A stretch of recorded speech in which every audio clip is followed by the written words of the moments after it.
자기가 여호와의 얼굴을 피함인 줄을 그들에게 말하였으므로 무리가 알고 심히 두려워하여 이르되 네가 어찌하여 그렇게 행하였느냐 하니라. 바다가 점점 흉흉한지라 무리가 그에게 이르되 우리가 너를 어떻게 하여야 바다가 우리를 위하여 잔잔하겠느냐 하니 그가 대답하되 나를 들어 바다에 던지라. 그리하면 바다가 너희를 위하여 잔잔하리라. 너희가 이 큰 폭풍을 만난 것이 나 때문인 줄을 내가 아노라 하니라. 오늘 요나서 1장 10절에서 12절 말씀 같이 생각하면서 은혜를 나누고자 합니다. 10절에 보면은 여호와의 얼굴이라는 말이 나오고 있습니다. 그 구약 성경에 자주 나오는 그러한 표현인데요. 여호와의 얼굴에 관한 그 신학적 의미 몇 가지를 생각해 보려고 합니다. 출애굽기 33장 14절에서 15절에 보면은 여호와께서 이르시되 내가 친히 가리라. 내가 너를 쉬게 하리라. 모세가 여호와께 아뢰되 주께서 친히 가지 아니하시려거든 우리를 이곳에서 올려보내지 마옵소서. 이러한 구절이 나오는데요.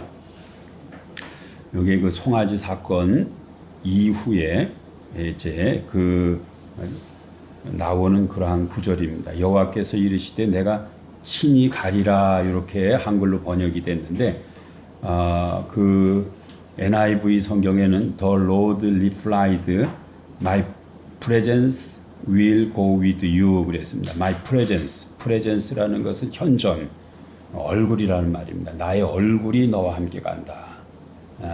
하나님의 그 동행을 의미하는 것입니다. 이 말은 이제 그 출애굽 여정을 다시 이렇게 그 시작을 하는데 하나님의 임재와 동행이 없이는 가나안도 또 적과 끓이 흐르는 것도 승리도 가능하지 않고요. 또 무의미하다는 거예요. 그게 가능하다 해도 무의미하다. 막 그러한 그 의미입니다.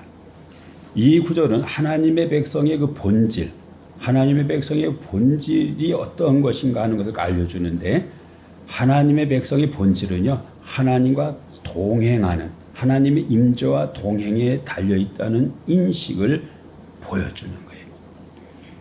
내가 하나님의 백성이라고 말할 때 그 하나님의 백성이라는 것은요. 내가 하나님의 임재 가운데 행하고 있다. 하나님과 동행하는 존재다. 그때 의미가 있다. 이 표현이 내가 친히 가리라. My presence will go with you. 나의 현존이 너와 함께한다. 이게 하나님의 백성입니다. 하나님의 백성입니다. 그 다음에 민수기 6장 25절에 보면은 여호와는 그의 얼굴을 내게 비추사 은혜 베푸시기를 원하며 아론의 그 축복, 구약의 축도라고 불리우는 그 구절에 나오는 표현입니다. 여호와는 그의 얼굴을 내게 비추사 그랬습니다. 내게 비추사 은혜 베푸시기를 원하며 그랬습니다. 그래서 얼굴을 내게 비췄다는 말은요. 하나님과 그 호의적인 어떤 그 교제가 이루어지고 있다는 하나님이 나를 사랑하고 내가 또 하나님을 사랑하는 그러한 그 교제가 이루어지고 있다는 그런 어떤 그 사랑의 표현이라고 이렇게 볼 수가 있습니다. 하나님의 얼굴을 비춘다는 것은요. 그분의 자비로운 임재가 백성 위에 드러나는 거예요. 그리고 하나님의 얼굴을 내게 비춘다는 것은요. 우리 가운데 있는 어둠을 다 몰아내는 거예요. 어둠을 몰아내고 생명과 질서를 부여하는 창조의 빛이 그의 백성에게 임한다는 그러한 의미입니다. 하나님이 우리에게 임할 때 그 호의적 사랑으로 임할 때에 우리 가운데 있는 어둠은 사라지고 생명과 질서는 수립이 되고 창조적인 빛이 생겨서 그 미래가 밝게 되어 있어요. 그래서 그 아론이 그의 백성을 축복할 때에 여호와는 그의 얼굴을 내게 비추사 얼굴을 비춰 여호와의 얼굴을 하나님의 백성에게 비춰주세요라고 이렇게 축복하며 기도하고 있다고 이렇게 볼 수 있습니다. 다음에 세 번째로는요, 이 여호와의 얼굴은 심판을 의미하기도 해요. 신명기 31장 17절에 보면은 내가 그들에게 진노하여 그들을 버리며 내 얼굴을 숨겨 그들에게 보이지 않게 할 것인즉 그들이 삼킴을 당하여 허다한 재앙과 환란이 그들에게 임할 그때에 그들이 말하기를 이 재앙이 우리에게 내림은 우리 하나님이 우리 가운데 계시지 않은 까닭이 아니냐 할 것이라 그랬습니다. 여기에 보면은요, 하나님이 어떤 때는 얼굴을 숨겨요. 그래서 그들에게 보이지 않게 돼요. 그럼 어떤 결과가 일어나냐면요, 그들이 삼킴을 당하여 허다한 재앙과 환란이 그들에게 임한다 그랬어요. 환란과 재앙이 그들에게 임한다. 그래서 이러한 어떤 환란과 재앙을 당한 그들이 서로 말할 때 뭐라고 말하냐면은 이 재앙이 우리에게 내림은 뭐가 없어서 그렇다?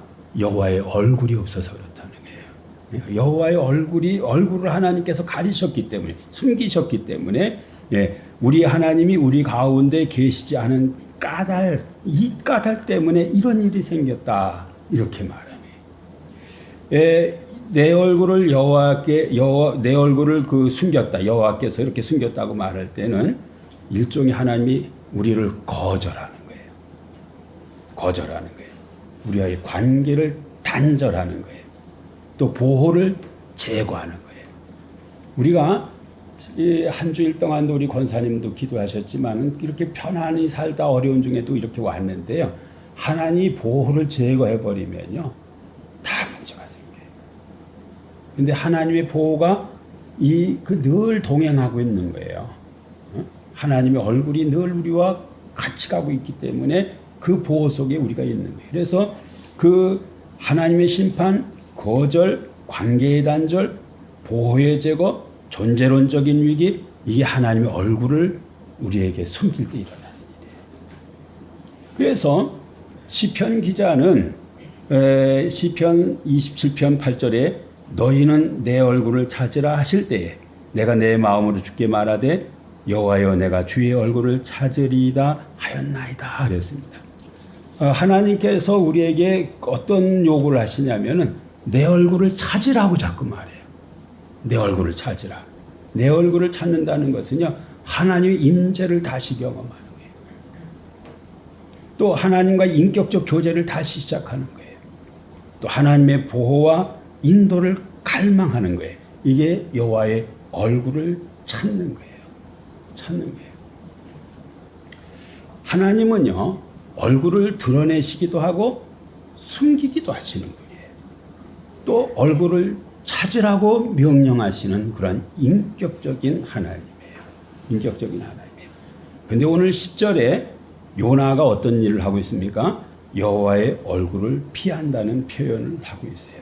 자기가 여호와의 얼굴을 피함인 줄을 그들에게 말하였으므로 무리가 알고 심히 두려워하여 이르되 내가 어찌하여 그렇게 행하였느냐 하니라 그랬습니다. 왜 요나가 여호와의 얼굴을 피한다는 것은 하나님의 임재에 대한 회피예요. 하나님 얼굴 보는 것을 싫어해요. 왜 그러냐면 죄 지을 때는요, 내가 나를 하나님이 직시하는 것에 대한 어마어마한 부담이 있어서 회피하는 거예요. 또 반역에 대한 하나의 표현이에요. 하나님과의 관계적 접촉을 내가 단절하는 거예요. 내가 피해버리는 거예요. 내가 단절하는 거예요. 창세기 3장 8절에 보면은 그들이 그날 바람 불 때에 동산에 거니시는 여호와 하나님의 소리를 듣고 아담과 그 아내가 여호와 하나님의 낯을 피하여 동산 나무 사이에 숨은지라 그랬습니다. 숨었다 그랬습니다. 낯을 피해서 숨었다 그랬습니다. 우리가 죄와 불순종은요, 인간으로 하여금 하나님의 인재에서 도피하게 만들어요. 또 하나님과의 관계를 단절시켜요. 단절시켜요. 하나님의 얼굴은 그 어떤 이중적인데 하나님의 얼굴은 심판이기도 하고요. 또 은혜이기도 해요. 하나님의 얼굴은 무서움이기도 하고 생명의 근원이기도 해요. 그의 얼굴을 피하는 것은요, 생명에서 도망치는 거예요. 그의 얼굴을 구하는 것은요, 회복과 소명의 여정을 향한 어떤 출발을 하는 거예요. 하나님의 얼굴을 구한다는 것은요, 소망스러운 미래를 향해서 나가는 거예요. 하나님의 얼굴을 구한다는 것은. 요나는요, 요나서에서 바다에서 물고기 뱃속에서 니느웨 성에서 하나님의 얼굴을 마주쳐요. 우리 인생도 마찬가지예요. 여러 어떤 사건 속에서 우리는 하나님의 얼굴을 마주하게 돼요. 이러한 어떤 그 하나님의 얼굴을 그 요나가 여러 환경에서 마주하는데, 이것은 하나님의 은혜와 주권이 요나의 불순종을 꿰뚫고 일하는 것을 증언을 해요. 요나는 계속 불순종하죠. 그런데 하나님은요, 그걸 뚫고 일을 하신다. 내가 불순종해가지고 하나님의 일이 안 일어나는 게 아니에요. 하나님은 그 불순종도 다 사용해서 하나님의 일을 이루셔요. 여기서 우리 중요한 어떤 질문 하나를 해야 돼요. 우리 그리스도인들은 날마다 자신의 삶이 하나님의 얼굴을 자신 있게 마주하는 삶인지, 아니면 요나처럼 피하는 삶인지를 점검을 해야 돼요. 내 삶을 하나님이 이렇게 대면하는 것, 그때 들여다보는 것이 부담스러우면 회개하셔야 돼요. 내 삶을 그렇게 회개하셔야 돼요. 회개하셔야 돼요. 그리고 내가 하나님, 진짜 그냥 하나님의 얼굴을 내가 구합니다. 그리고 그런 하나님의 얼굴 보기를 원하는 그러한 어떤 마음이면은요, 이건 두려워할 필요가 없어요. 두려워할 필요가 없습니다.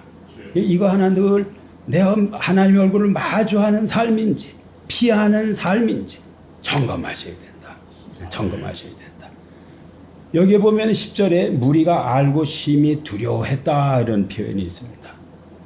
요나는 여호와의 선지자로서 여호와의 얼굴을 피하려 했다는 그 사실을 이 이방인들이 안 거예요. 이방인들이 알았는데, 이방인들이 여호와의 이름 앞에서 진정한 뭘 가졌어요? 두려움을 가졌어요. 반면에 요나는 어땠습니까? 하나님의 얼굴을 피했어요.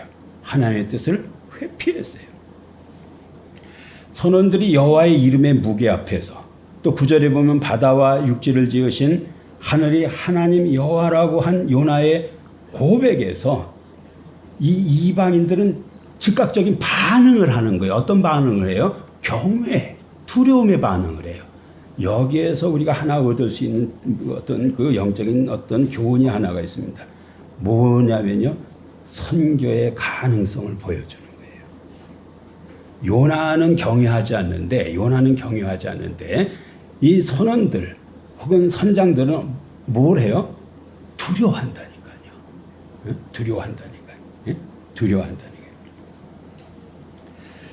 여호와의 이름이 이스라엘을 넘어 보편적 경외를 유발할 수 있음을 보여주는 거예요. 이스라엘을 넘어 그 이방인들한테도 하나님을 바로만 가르쳐주면 이방인들도 이 하나님을 두려워할 수 있다는 것을 보여주는 거예요. 여기서 10절에서는요, 우리는 그 선민 이스라엘의 그 책임, 또 선민 이스라엘의 실패를 확인할 수 있어요.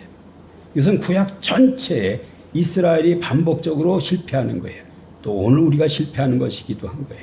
뭐냐면은요, 하나님은 어떤 생각을 갖고 있냐면 이방을 향한 어떤 그 구속적인 어떤 관심을 가지고 있어요.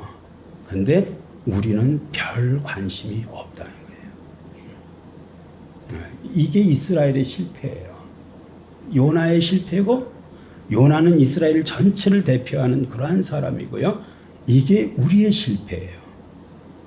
우리가 신앙생활을 하지만은 이 하나님의 이러한 심정을 읽어가지고 어떤 그 선교에 동참하는 사람이 드물다는 거예요. 드물다는 거예요. 10절에 보면은 내가 어찌하여 그렇게 행하였느냐 그랬어요. 이방 선원들이 요나에게 선지자로서 정체성과 책임을 묻는 그러한 장면이에요. 굉장히 아이러니컬하다는, 하나님의 뜻을 무시한 선지자에게 이방인이 윤리적 기준을 요구하는 장면이에요. 내가 어찌하여 그렇게 행했느냐 이렇게, 왜 하나님의 뜻대로 하지 않았느냐 이렇게 말하는 거예요. 그 한국 교회가 아주 극도로 이렇게 70년대, 80년대, 90년대 큰 성장을 해서 어마어마한 어떤 교세를 만들고 대형 교회가 출현하고 막 이런 일이 일어났어요. 근데 그 이후 이 하나님이 주신 축복을 한국 교회가 잘 감당을 잘 못했어요. 그래서 그 세상이 교회를 많이 염려하는, 마치 선원들이 지금 요나에게 내가 어찌하여 그렇게 행했느냐 이렇게 말하는 것 같이 그런 식으로. 제가 그 케임브리지에 있었을 때에 뭐 거기는요 되게 그 강남 사람들이 많이 와요. 그래가지고 뭐 다니는 교회가 온누리교회, 소망교회 무슨 막 이런 교회들 다 다녀. 근데 그 소망교회 그 곽선임이 목사님이 그 편법 세습을 하는데요. 거기 교인이래더라고. 곽선임 목사님도 그냥 사람이네요. 이래더라고요. 그 저분이 그냥 사람이, 이게 무슨 말이에요? 그냥 욕심 있는 그냥 평범한 한 인간이구나 이렇게 생각해요. 아무것도 아니었구나 이런. 저분이 막 뭐 자매기를 드리자 뭘 해자 이런 것들이요 다 그냥 아무것도 아니었구나 이런 말하고 똑같은 말이에요. 똑같은 말이에요. 그러니까는 한국 교회가 이 세상에 뭘 잃었어요? 그러한 영적인 권위를 잃어버렸어요. 그리고 거꾸로 무슨 말을 들어요? 이 선원들이 하는 말을 교회가 듣고 있는 거하고 똑같은 거예요. 내가 어찌하여 그렇게 행했느냐. 10절에서 요나가 아닌 이방인들이 하나님의 이름을 두려워하고 하나님의 뜻에 반응을 이렇게 해요. 반응을 해요. 요나의 어떤 그 선교적 비전, 인간적인 고정관념이 다 깨지는 거예요. 이게요. 요나의 생각은 어떻다는 거예요? 이 사람들이 예수님 믿을 가능성이 없다고 생각하고요. 또 은혜를 받을 어떤 자격도 없다고 생각해요. 그래서 선교적 대상으로 생각해요. 이 사람들이 하나님과 관련지어서 이런 어떤 건 생각도 하지 않고 있는데 지금 이 사람들은 어떤 반응을 계속 보이고 있어요? 계속 경외심을 보이고 있어요. 뭐에 대해서요? 여호와의 이름에 대해서. 이게 뭘 지금 예고하는 거예요? 선교 가능하다는 거예요. 선교 가능하다는 거예요. 선교해야 된다는 거예요. 요나보다도 더 어떤 그런 반응을 보이는 거예요. 보이는 거예요. 이 질문은 우리 독자에게도 그 향하고 있어요. 우리는 하나님의 얼굴을 피해 어디로 가는가? 진짜 하나님이 원하는 그 길을 가는가? 니느웨로 가는가? 아니면 다시스로 가는가? 어느 길로 가는가? 질문한다니까요. 폴 틸리키라는 그 신학자는요, 인간을 이렇게 얘기해요. 인간의 죄를 이렇게 얘기했습니다. 인간의 죄를 자기 자신 앞에 도망치는 존재라 그랬어요. 자기 자신 앞에 도망치는 존재. 요나는 하나님의 얼굴을 피했을 뿐 아니라 자기 존재의 진실을 외면하고 도망친 인물이에요. 뭘 요나는 회피했어요? 내면의 부르심, 정체성, 책임으로부터 도피하는 그러한 인물의 전형이라고 그렇게 볼 수 있어요. 내면의 부르심, 정체성, 책임으로서 또 책임에서 도피하는 그러한 인간의 모습이 요나라고 폴 틸리키는 얘기했어요. 우리가 하나님 앞에 진실하게 서지 못하잖아요. 우리 인생이요, 진짜 그냥 가짜로 사는 게 많아요. 하나님의 어떤 부르심에 진지하게 반응 안 한다니까요. 요나 같다니까요. 그러고 막 일로 뛰고 절로 뛰는데요. 그거 다 헛된 거예요, 뭐요. 헛된 거예요. 폴 틸리키는 이런 얘기를 했어요. 하나님 앞에 진실하게 서지 못한 자는 필연적으로 폭풍을 만난다. 이 폭풍을 만난다. 이 폭풍이 뭐냐면요, 내면의 공허, 그 다음에 관계의 붕괴, 목적의 상실, 이런 형태로 나타난다는 거예요. 여러분이 지금 돈이 없으니까 이 돈 문제만 해결되면 뭐 세상 아니에요. 아니에요. 진짜 생의 목적을 바로 가져야지 그 돈도 돈답게 쓰여지고요. 그게 죄 짓지 않게 하고요. 여러분을 여러분답게 만들죠. 그냥 인생의 방향이 잘못 선정된 사람한테 부나 권력이나 세상 것이 들어오잖아요. 이거는 여러분을 다 망쳐버리는 거예요. 그리고 그렇게 들어올 때에 이 사람이 말이죠. 뭐 내면의 공허가 난 없다든지 무슨 뭐 관계, 붕괴, 목적의 상실 이런 게 해결되는 게 아니에요. 그거요. 먼저 하나님과의 관계를 바로 하고 그 외에 내가 그 길 갈 때에 하나님이 필요할 때는 이것저것을 막 붙이는 거예요. 이 순서를 바꾸셔야 돼요. 뭘 여러분이 어떤 중시해야 돼요? 자기 자신에게 진실한 것. 하나님에게도 진실해야 되지만은 여러분 자신에게도 진실해야 돼요. 진짜 진실해야 돼요. 나는 뭘 해야 되는 존재인가? 그러한 질문을 물으시고 그 질문에 진지하셔야 여러분 인생이 헛된 인생이 안 돼요. 안 돼요. 자기 자신 앞에 도망치는 존재. 하나님 앞에서도 도망치지만은 자기 자신 앞에서도 도망친다. 이게 요나라는 거예요. 요나라는. 그 다음에 11절에 보면은 바다가 점점 흉흉한지라 무리가 그에게 이르되 우리가 너를 어떻게 하여야 바다가 우리를 위하여 잔잔하겠느냐 그랬습니다. 선원들의 질문은요, 단순한 생존의 모색을 넘어서 요나가 하나님의 사람을 인식한 후에 그에게 속죄와 중재의 책임을 묻는 신학적인 질문이에요. 네? 네. 그 속죄와 중재의 책임을 여기서 그 사람들이 질문합니다. 우리가 어떻게 하여야 하는가? 우리가 어떻게 하여야 하는가? 우리가 어떻게 해야 하는가? 요나의 불순종에 대한 하나님의 반응은요, 바다의 격동이에요. 근데 이 바다의 격동과 이 선원들이 어떤 이것을 직면하고 있는 이 선원들과 이 바다의 격동 사이에 이게 중재자가 필요해요. 중재자가. 예? 이 요나가 이제 중재자의 어떤 역할을 위임을 받고 있는 그러한 장면이라고 이렇게 볼 수 있어요. 바다의 격렬함은 불순종에 대한 하나님의 창조 질서의 응답이에요. 우리가 하나님 앞에 불순종하면요, 우리 삶의 환경이 흉흉해져요.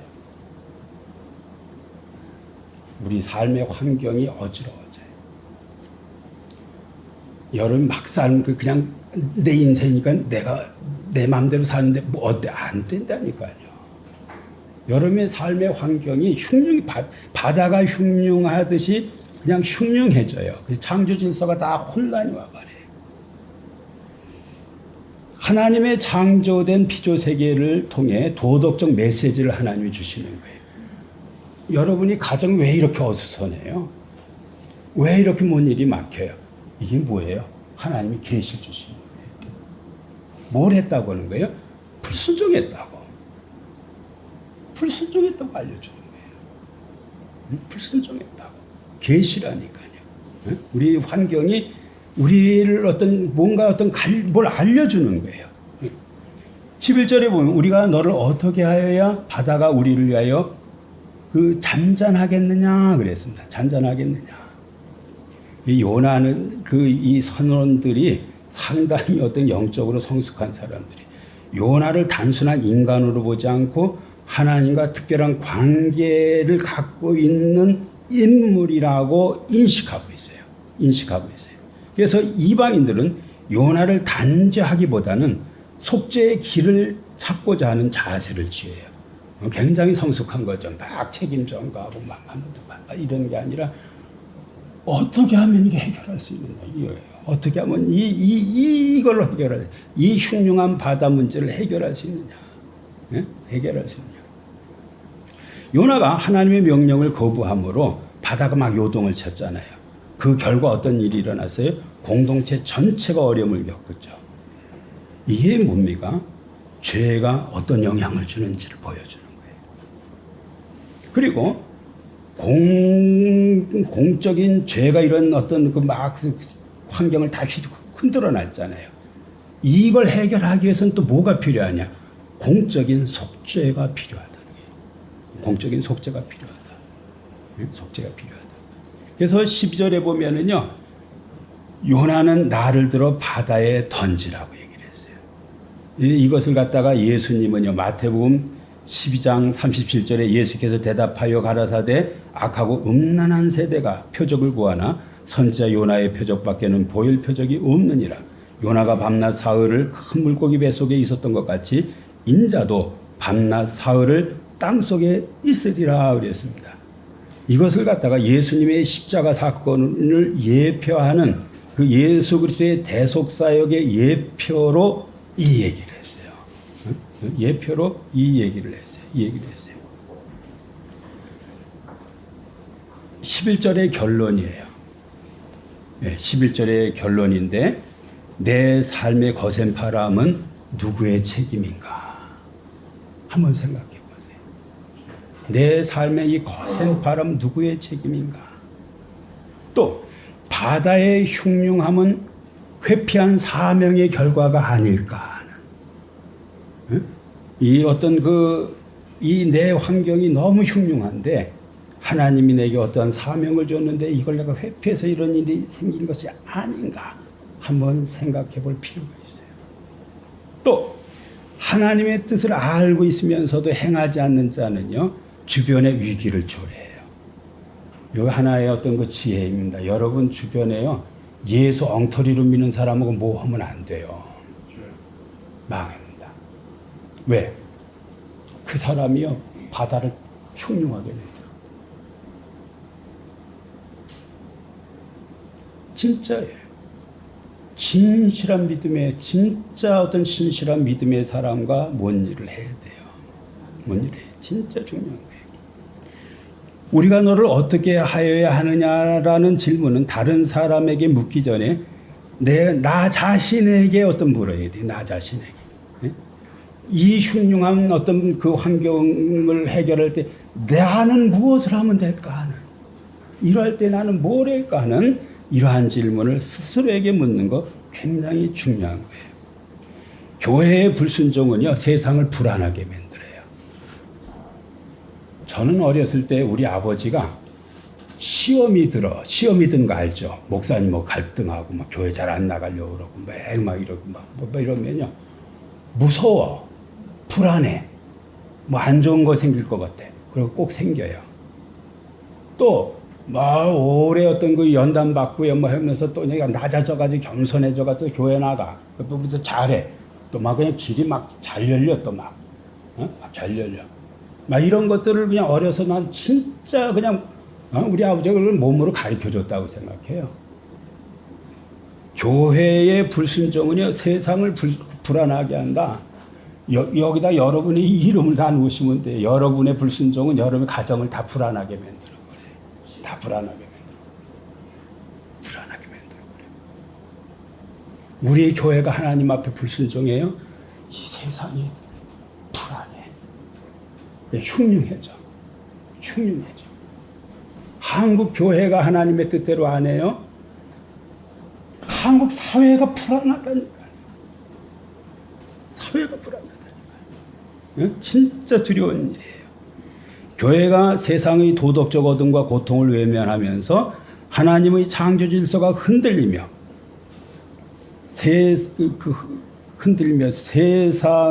세상은 이렇게 교회에게 물어. 이럴 때 너희는 왜 그렇게 행했느냐.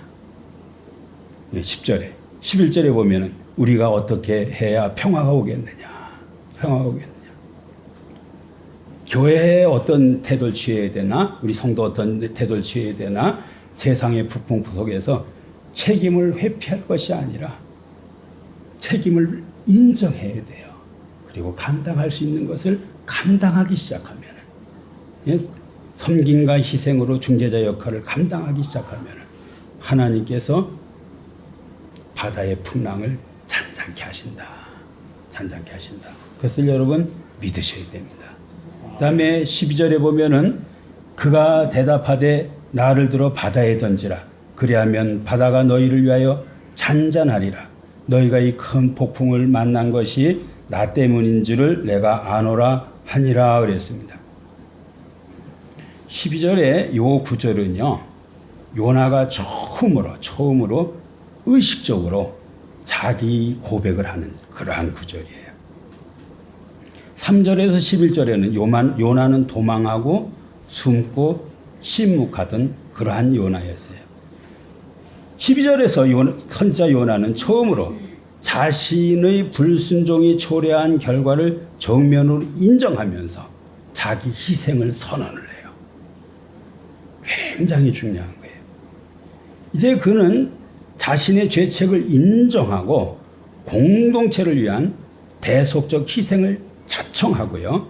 하나님의 진노를 가라앉히기 위한 수단으로 자기 몸을 바다에 던지라고 요청을 하고 있어요.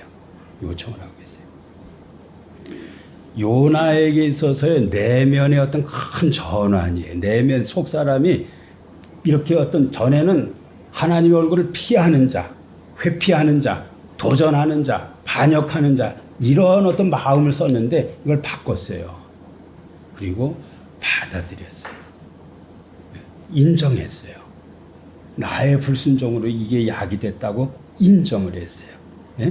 큰 폭풍을 만난 것이 나 때문인 줄을 내가 아노라 그랬어요. 나 때문인 줄 내가 아노라 그랬어요. 내가 나 때문인 줄 알아도요. 온 교인들 앞에 내가 그랬습니다. 이렇게 말하기 엄청 어려워요. 여러분 뭐 부부 싸움 하면서 속으로는 알아내. 내가 잘못해서 그런 거. 이게 알아요. 그래도 잘못했지라면은요. 시인 안 하고 싶어요. 안 하고 싶어요. 거절하고 싶어요. 근데요. 요나가 참 흔치 않게 공공의 고통에 대한 책임을 나 때문이라고 인정을 했어요. 나 때문이라고 인정을 했어요. 굉장히 중요한 거예요. 이게요. 진정한 회개의 첫걸음이에요. 회개의 첫걸음이에요. 죄에 대한 자각은요. 언제나 회복의 시작이에요. 이게요. 이 회복의 시작이라니까요. 요나의 회복의 시작이에요. 이게요. 예? 이 요나가 살 길이 생긴 거라. 살 길이 생긴 거예요. 살 길을 찾은 거예요. 이게요. 창세기 3장 10절에 보면은 아담은 죄를 짓고 숨었어요. 창세기 4장 9절에 가인은 핑계를 댔어요. 여기에 요나서 1장 10절에 요나는 이 책임을 스스로 받아들여요. 이런 질문할 수 있어요. 오늘 나의 행동, 나의 결정이 가정, 교회, 사회에 어떤 영향을 주는가 하는 거. 굉장히 중요해요. 여러분이 어떤 요나와 같은 결정을 하죠. 여러분의 가정의 흉흉한 바다는 잠잠하게 될 것이고요. 여러분은 사는 길이 생길 거예요. 여러분 어떤 결정을 하느냐. 예? 제가 그 첫 번에도 그런 말씀 드렸어요. 그냥 물건 바다에 던지고 이게 해결책이 아니에요. 뭐 해야 돼요? 하나님 앞에 돌아서야 돼요. 하나님 돌아서야 돼요. 그게 해결책이 아니에요. 예? 영적인 건데요. 그 인간적으로 자꾸 해결하고 물질적으로 해결하고 다 이런 식으로 우리가 다 해결해가지고 일만 꼬여놓게 만들어요. 근데 딱 내려놓고 하나님 제가 잘못한 겁니다. 인정하고 돌아서면은요 그게 살 길이에요. 살 길입니다. 틀림없어요. 살 길입니다. 12절에 나를 들어 바다에 던지라. 요나는 자신이 죽어야 다른 이들이 살 수 있다고 생각하고 자기 희생을 자청을 했어요. 자기 재고를 요청을 했어요. 회개는 감정적 사과로 끝나지 않아요. 우리는 다 그렇게 해요. 회개를 그냥 감정적으로 한번 이렇게 어떤 것 공감하고 끝 이렇게 생각해요.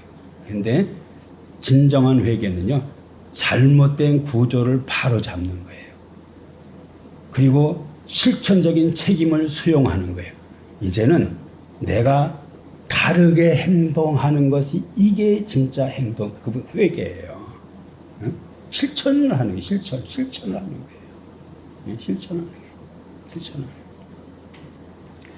이는 구약에 나타나는 그 대속의 원형, 대속이라는 것은요, 그 내가 죄를 졌는데 내 죄를 양에게 어떤 그 소에게 짐승에게 전가시켜서 그를 잡아가지고 나를 어떤 그 용서하는 이게 이거 대속이거든요. 누군가의 희생을 통해서 내가 사는 이게 예수 그리스도의 사역을 미리 보여주는 그러한 그림자로 해석될 수 있는 그러한 구절이에요. 요나의 자기 희생은 공동체를 구원하는 전환점이 된다. 전환점이 된다. 오늘날 교회와 사회 안에서 한 사람의 순종과 희생이 전체에 어떤 영향을 끼치는가 하는 것을 이 요나서는 보여줘요. 누구라 그러지 말고 우리 집에서 내가 변하면 된다 이렇게 생각하고 나를 변화시켜 보세요. 우리 여러분의 가정 변화됩니다. 가정 변화됩니다. 우리 교회에 누구라고 탓하지 말고 내가 변화되면 우리 교회 변화된다. 네? 변화된다. 여러분의 어떤 그 사업장 또 삶의 터전에서 누구 때문에 뭐가 안 된다고 얘기하지 말고 내가 변화되면은 사업의 터전도 다 변화된다고 여러분이 믿으셔야 돼요. 믿으셔야 돼요. 네? 요나는 그리하면 바다가 너희를 위하여 잔잔하리라고 말을 했어요. 하나님의 진노는요 언제든지 회개와 희생을 통해 멈출 수가 있어요. 회개하면은 멈춰요. 하나님의 진노는 회개하면 멈춰요. 여러분이 희생하려고 하면 멈춰요. 요나가 바다에 몸을 던졌을 때 풍랑은 멈췄어요. 하나님의 진노와 그 구원 사이에 어떤 그 중재자가 있어요. 중재자가. 이 중재자가 어떤 그 희생적인 삶을 살 때에 바다는 잔잔하게 되는 거예요. 12절에서 주인공 요나는 전에는 어떤 사람이었어요? 도피자였어요. 지금은 어떤 사람이에요? 희생자예요. 희생자. 전에는 도피자였는데 지금은 희생자예요. 저나 여러분들이 이 교회에서 가정에서 도피자에서 희생자로 변해서 여러분의 공동체가 여러분의 가정이 잔잔해지길 바랍니다. 잔잔해지길 바랍니다. 도피자에서 희생자로 변했다. 요나는 지도자로서 자신의 불순종이 공동체에 미친 영향을 인정하고 책임을 졌어요. 이 사실 요나서는요 사제 목사를 향한 어떤 그 텍스트북이라고 말할 수가 있어요. 네, 오늘날 영적 지도자들이 자신의 사적 불순종이 공동체적 재난으로 번질 수 있다는 것을 목회자들 또 영적 지도자들은 자각을 해야 돼요. 네? 목회자의 어떤 행동 하나가 그 잘못됐을 때, 또 혹은 영적 지도자들이 잘못했을 때에 얼마나 공동체가 어려움을 겪는지 이것을 요나서는 말해주고 있다고 볼 수 있어요. 회피가 아니라 책임 있는 자기 부정. 네. 이게 교회를 살리고 사회를 살리는 그러한 길이에요. 모든 신자는 나만 살겠다는 태도에서 벗어나 타인을 위한 희생할 준비를 해야 돼요. 우리가요 그냥 이리 피하고 저리 피하고 요거 안 하려고 그러고 저거 안 하려고 그러고 이 희생 안 하려고 저 희생 안 하려고 이거 예수 못 믿어 이러면요. 교회에서 이 일 피하고 저 일 피하고 하면은 그 신앙생활 안 돼요. 예수님 말씀하셨어요. 날마다 자기 십자가를 지고 나를 따르라. 그냥 희생할 준비가 그냥 돼 있어야 돼요. 희생할 준비가 돼 있는 거예요. 이게 크리스찬의 삶이에요. 어? 크리스찬에서 희생할 준비가 돼요. 네? 희생할 준비. 가정, 교회, 사회에 여러분이 내가 작은 희생에도 희생을 하겠다 할 때, 또 작은 자기 비움, 조금이라도 내가 어떤 내놓겠다는 그런 자세, 이게 폭풍을 잠재우는 도구가 돼요. 네. 뭐 목회자가 그런 자세를 갖는다든지, 내가 좀 더 희생하겠다든지, 좀 더 내가 비우겠다든지, 좀 더 내가 어떤 그 베풀겠다든지, 이런 자세를 가지면은요, 잔잔하게 되는 거예요. 거꾸로 하니까는 자꾸 문제가 되는 거예요. 거꾸로 문제가 되는 거예요.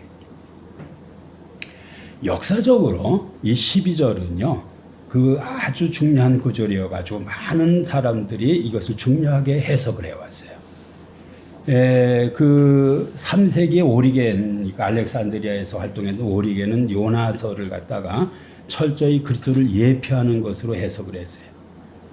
오리겐의 요나서 그 강해에서요, 요나의 바다 투척과 고래 뱃속에서의 3일의 사건을 다음과 같이 설명을 했어요. 잘 들어보세요. 오리겐이라는 사람이 한 말이에요.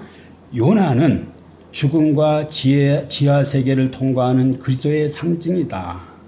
나를 바다에 던지라는 것은 그리스도께서 자발적으로 십자가를 지기로 작정하신 것과 유사하다. 바다가 잔잔해졌다는 것은 그리스도의 죽음이 세상의 죄에 대한 하나님의 진노를 멈추게 했다는 구속적 상징이다 그랬어요. 요게 그 오리겐이 요 구절을 설명한 거예요. 나를 바다에 던지라는 것은 그리스도께서 자발적으로 십자가를 지기로 작정하신 것과 유사하다. 바다가 잔잔해졌다는 것은 그리스도의 죽음이 세상 죄에 대한 하나님의 진노를 멈추게 했다는 구속의 상징이다. 구속의 상징이다. 히폴리투스라는 그 3세기의 그 교부는 요나서 전체를 죽음과 부활의 신비에 대한 비유로 이렇게 보았어요. 특별히 12절을 속죄의 선언으로 보았어요. 그는 요나가 자기 희생을 자청한 장면을 요한복음 10장 18절에 예수께서 스스로 자기 생명을 내어주신 장면과 같다고 말했어요. 요한복음 10장 18절에 보면은 이를 내게서 빼앗는 자가 있는 것이 아니라 내가 스스로 버리노라. 나는 버릴 권세도 있고 다시 얻을 권세도 있으니 이 계명은 내 아버지에게서 받았노라 하시니라 그랬습니다. 그래서 내가 스스로 버린다는 것은 내 생명을 스스로 버린다는 말이에요. 내 생명을 스스로 버린다. 내 생명을 스스로 버린다. 네. 요 구절과 요나가 나를 그 바다에 던지라 그냥 이 요청과 똑같은 말이다. 똑같은 말이다. 이렇게 말했어요. 4세기에 시리아의 그 교부 에프렘이라는 사람이 있는데 이 사람은 이런 얘기를 했습니다. 요나는 그리스도의 그림자일 뿐 아니라 교회를 위해 자신을 던지는 사제의 모형이다 그랬어요. 사제, 목사의 그 프로토타입. 목사가 어떤 존재냐? 자기 희생하는 존재라는 거예요. 자기를 던지는 사람이에요. 이 사제의 모형이라 그랬어요. 16세기 마틴 루터는요, 이 12절에서 요나의 고백을 대속, 회개, 양심의 각성이라는 세 가지 측면에서 이렇게 보았는데요. 요나서 주석에서 루터 이렇게 말했습니다. 요나는 그리스도처럼 스스로 심판의 바다에 던짐으로써 하나님의 진노를 평화로 바꾼 자다. 하나님의 진노를 평화로 바꿨다. 예? 그리스도처럼 스스로 심판의 바다에 자신을 던짐으로 하나님의 진노를 평화로 바꿨다. 여러분이요, 여러분을 그냥 바다에 던지는 희생적 각오가 있으면 여러분의 가정이 어떻게 돼요? 예? 평화로워져요. 평화로워져요. 평화로워져요. 그는 12절에서 요나가 자신의 죄를 정직하게 고백한 것은 개신교 회개 교리의 어떤 그 교리를 보여주는 거라고 해요. 회개의 교리, 회개의 교리. 예? 곧 죄를 인식하고 자백하며 하나님의 긍휼을 의지하는 신자의 태도와 같다 그랬어요. 칼빈은 이런 말을 했습니다. 12절에서 하나님 앞에서 책임지는 신자의 양심을 강조했어요. 12절을 강의하면서 이런 말을 했습니다. 이게 제가 제일 많이 와닿는 말이에요. 칼빈은 회개는 공공의 고통을 줄이는 수단으로 생각했다는 거예요. 우리가 회개하는 삶을 살잖아요. 그럼 공공의 고통이 줄어든다는 거예요. 공공의 고통이 줄어든다. 공공의 고통이 줄어든다. 부흥은 다 어떤 그 회개로 시작하거든요.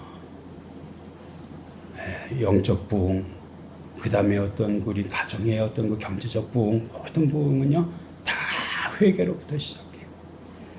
회개는 공공의 고통을 줄이는 수단이다. 공공의 고통을 줄이는 수단이다.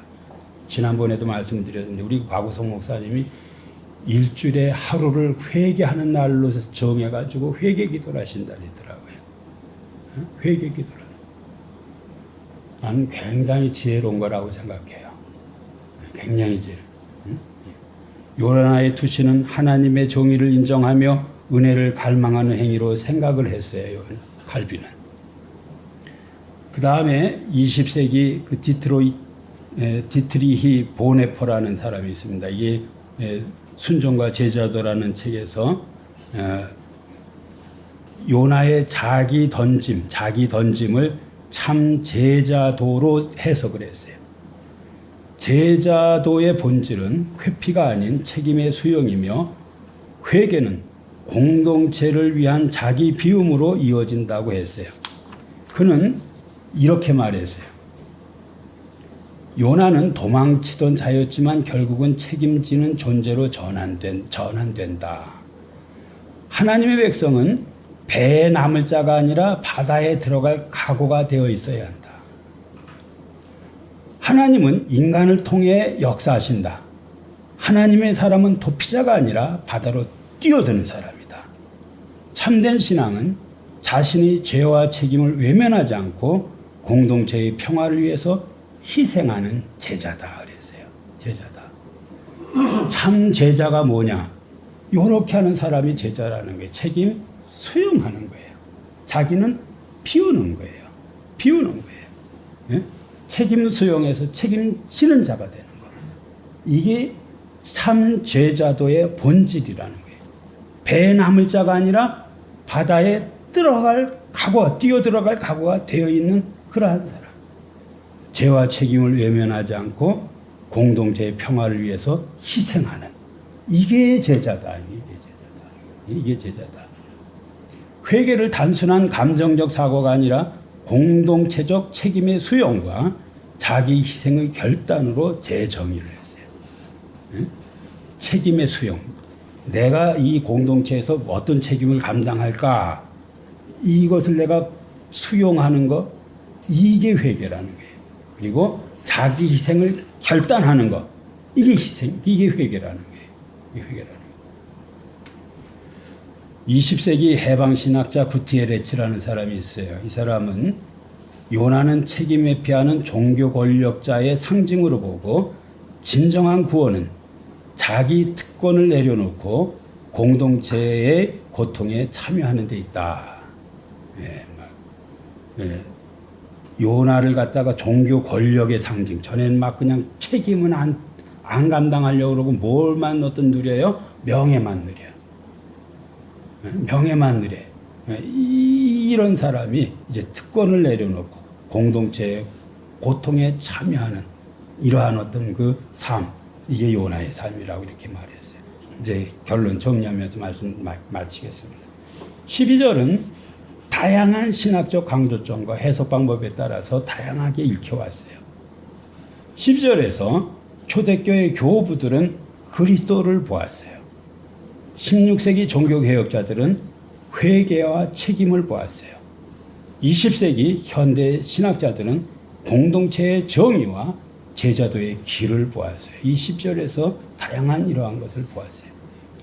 우리는 여기에서 그리스도도 회개와 책임도 공동체의 정의와 제자도의 길도 이 10절이라는 구절 속에서 볼 수 있어야 돼요. 이 본문은 단순한 위기 해결책의 제안이 아니라 이렇게 하면 위기가 해결된다는 그러한 제안이 아니라 하나님 앞에서의 존재의 전환. 아까 내면이 바뀌었죠. 존재의 전환.